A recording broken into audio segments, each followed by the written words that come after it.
E-KYC दुरुस्तीला संधी आहे। ई-केवायसी करताना चुकीचा पर्याय निवडल्यानं अनेकांना अडचणी येत आहे।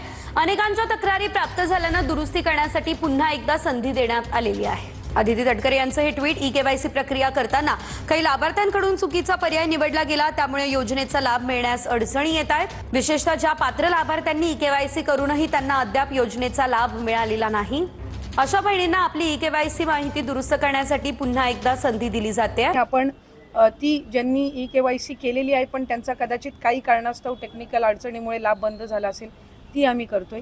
काही अशा आहेत ज्यांनी संजय गांधी निराधार योजना आणि लाडकी बहीण योजना ह्या दोन्हीमधून जे लाभ घेत होते ते छाननीमध्ये कट झालेले आहेत, पण त्यांना दोन्हीपैकी एका योजनेचा कंपल्सरी लाभ हा आपण देणारच आहोत। त्याच्यामुळे जे अशा बाय डिफॉल्ट दोन्हीकडे लाभ घेत होते आणि दोन्हीकडनं त्यांची नावं कट झालेली आहेत, त्यांना दोन्हीपैकी एका योजनेमध्येच तरी 100% त्याचा शासकीय ह्या योजनांचा लाभ हा मिळणार आहे। काही टॅक्स विभागाचा डेटा आला तर त्यात आपल्याला लक्षात आलं की कोण कोण इन्कम टॅक्स पेई आहे पण तरी लाडकी बहीण घेतली आहे। आरटीओचा डेटा घेतला तर लक्षात आलं कोणाकडे 4 व्हीलर आहे पण तरीही त्या ठिकाणी त्यांनी बेनिफिट घेतलेला आहे। रेशन कार्डाचा डेटा घेतला तर लक्षात आलं की एकेका घरामध्ये 6-6, 7-7 लोकांनी समजा घेतलं असेल तर 2चा नियम आहे। त्यामुळे सत्ययुग नसल्यामुळे काही पुरुषांनी आम्ही स्त्री आहोत असं सांगून काही भाऊ लाडक्या बहिणी झाले तर त्यांचं आम्हाला बंद करावं लागलं। असंच ज्या निकषांच्या पलीकडे ज्या ज्या लोकांनी लाभ घेतला होता त्या लोकांचं त्या ठिकाणी केवायसी त्यांनी केलं नाही किंवा केवायसी केलं पण नंतर लक्षात आलं की हे त्या डेटाबेसमध्ये देखील उपलब्ध आहेत, अशांचंच बंद झालंय। जे नियमात आहेत, केवायसी केलं आणि नियमात आहेत, एकही हप्ता त्यांचा थकवलेला नाही। दर महिन्याला नियमित आपण त्यांना पैसे देतो आहोत। प्रत्येक ठिकाणी व्हेरीफाय केलेला आहे आणि ते आमच्याकडे साधारणपणे या 1-2 ह्या एखाद आठवड्याच्या कालावधीमध्ये ते सगळंच आमच्याकडे जे काही एकत्रीकरण आहे त्या सगळ्या जिल्ह्यांचं रिपोर्टचं तेही आम्हाला प्राप्त होईल आणि त्यानुसार जे पात्र लाभार्थी आहेत त्यांना लाभ त्या ठिकाणी सुरू राहणारच आहेत आणि त्या डेटामधले जे अपात्र आहेत, जी काही असतील 2-4 लाख 5 लाख जी काही असतील, त्यांना निश्चितपणाने त्यांचा जो लाभ आहे तो त्या ठिकाणी जो थांबवण्यात आलेला आहे तो कंटिन्यू तसाच राहील, म्हणजे तो पुढेही थांबवण्यात येईल। आहेत की ज्यांनी त्यांना माहिती आहे की त्यांनी दुसऱ्या योजनेचा लाभ घेतलेला आहे तरी त्यांनी त्यावेळेला फॉर्म भरलेला होता आणि तुम्ही एक गोष्ट समजून घ्या की पोर्टलवर असो किंवा मॅन्युअली असो, ज्या वेळेला फॉर्म अपलोड केला गेला त्याच्यामध्ये त्यांचं सेल्फ अटेस्टेशन घेतलेलं आहे, म्हणजे त्यांनी स्वतः माहिती द्यायची आहे की त्यांनी कुठल्या स्कीमची त्या ठिकाणी लाभ घेतलाय की नाही घेतलाय। आता कुठल्याही पात्र लाभार्थ्यावर अन्याय होऊन देणार नाही ही दक्षता विभाग म्हणून आम्ही घेतो। शेवटचा छोटा की पर्सेंटेज काय असेल किंवा मी आपल्याला म्हटलं की मी आपल्याला म्हटलं की साधारणपणे त्याच्यामधली वेग स्टेटमेंट करणं हे मंत्री म्हणून सुद्धा माझ्या पद्धतीनं मला वाटतं ते योग्य राहणार नाही, पण कुठलीही योजना जर असेल आपण समजून घ्या की त्याच्यामध्ये काही प्रमाणामध्ये काही पर्सेंटेजमध्ये एरर हा होत असतो, पण त्याच्यामध्ये स्क्रुटिनी हा दरवर्षीची ही साधारणपणे प्रक्रिया आहे आणि ती फक्त लाडकी बहीण नाही, ती सगळ्या स्कीममध्ये होत असते। त्या बहिणींनो, आता आदितीताई तटकरे यांनी तुम्ही बघितले असेल की यांनी आता सांगितलेलं पण सुद्धा आहे की ई-केवायसी साठी संधी त्यांनी लवकरात लवकर आता देणार आहे आणि ह्यामध्ये त्यांनी पडताळणी काय करणार आहे, यांचा जे डेटा आहे की दुसऱ्या कोणत्या योजनांचा तुम्हाला लाभ भेटत आहे का, नमो शेतकरी किंवा पीएम किसान असल्या कोणत्या किंवा संजय गांधी या योजनांचा तुम्हाला लाभ भेटत आहे का, आणि जे त्यांनी निकष सांगितले की 4 चाकी वाहन असणे वगैरे, ते तुमचं ह्यामधलं काय तुमचं मत आहे आणि तुमचं ह्यामधलं काय कारण आहे का, तुम्ही नक्की कमेंट करून सांगायचं आहे, कारण की यामध्ये त्यांनी सांगितलेलं पण सुद्धा आहे। तर सबस्क्राईब करा आपल्या चॅनलला आणि कमेंट करून सांगा।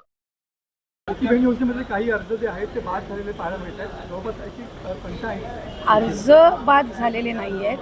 खरं तर महायुतीची एक सर्वात महत्त्वाकांक्षी योजना म्हणजे मुख्यमंत्री माझी लाडकी बहीण योजना आहे। याची ई-केवायसीची प्रक्रिया ही साधारणपणे गेल्या वर्षी ऑगस्ट महिन्यामध्ये सुरू झाली होती आणि त्याला पहिल्या सुरुवातीच्या ह्याच्यामध्ये जवळपास 3 महिन्याचा कालावधी देण्यात आला होता, मग वाढवून आणखीन 2 महिने दिला, आणखीन 2 महिने त्याच्यामध्ये वाढ झाली आणि असा 8-10 महिन्यांचा कालावधी हा ई-केवायसीसाठी दिला होता। आणि ही ई-केवायसी प्रक्रिया ही फक्त ह्या लाडकी बहीण योजनेमध्ये नाही आहे, तर ज्या ज्या राज्याच्या डायरेक्ट बँक ट्रान्सफरच्या योजना आहेत म्हणजे DBTच्या योजना आहेत ह्या सगळ्यांमध्ये EKYC प्रक्रिया केली जात असते.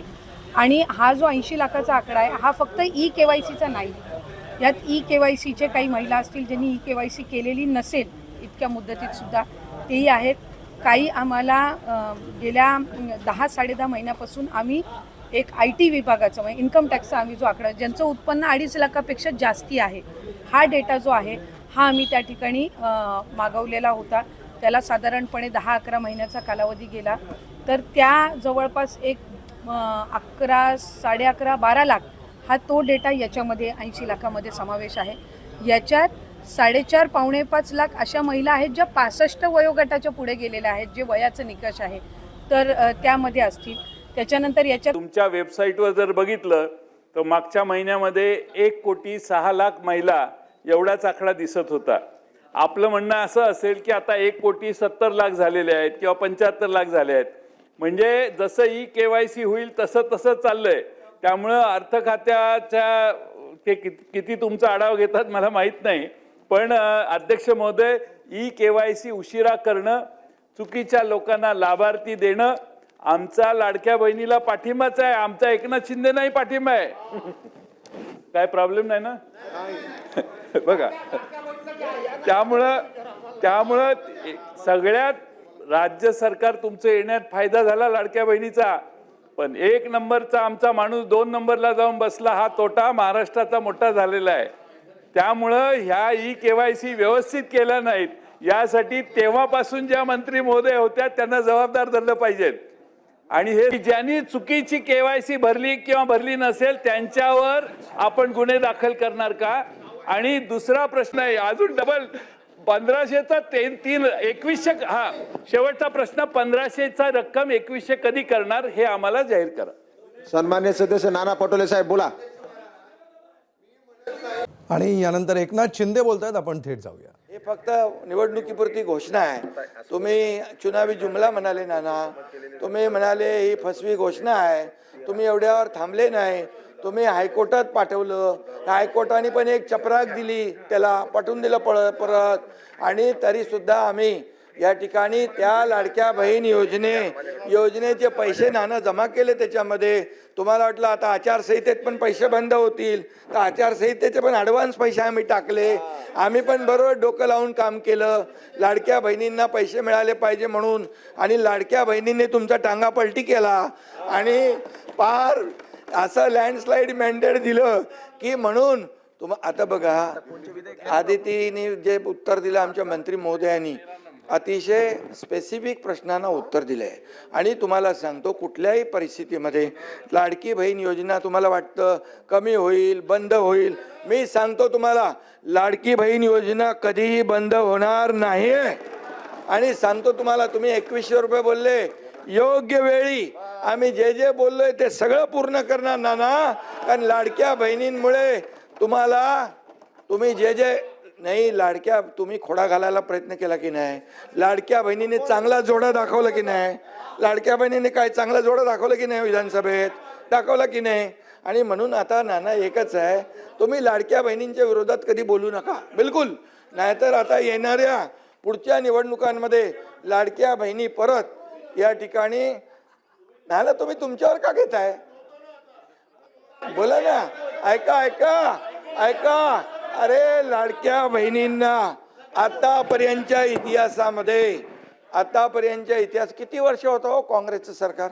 आतापर्यंतच्या इतिहासामध्ये कधी अशी योजना सुरू केली आम्ही सुरू केली. त्याला हिंमत लागते, धाडस लागतं आणि लोकांचे पैसे लोकांना देण्याची दानत लागते. ती दानत आम्ही दाखवली. आणि म्हणून या ठिकाणी तुम्हाला सांगतो लाडकी बहीण योजना कधी बंद होणार नाही. जे आम्ही बोललोय ते पूर्ण करणार आणि करणार.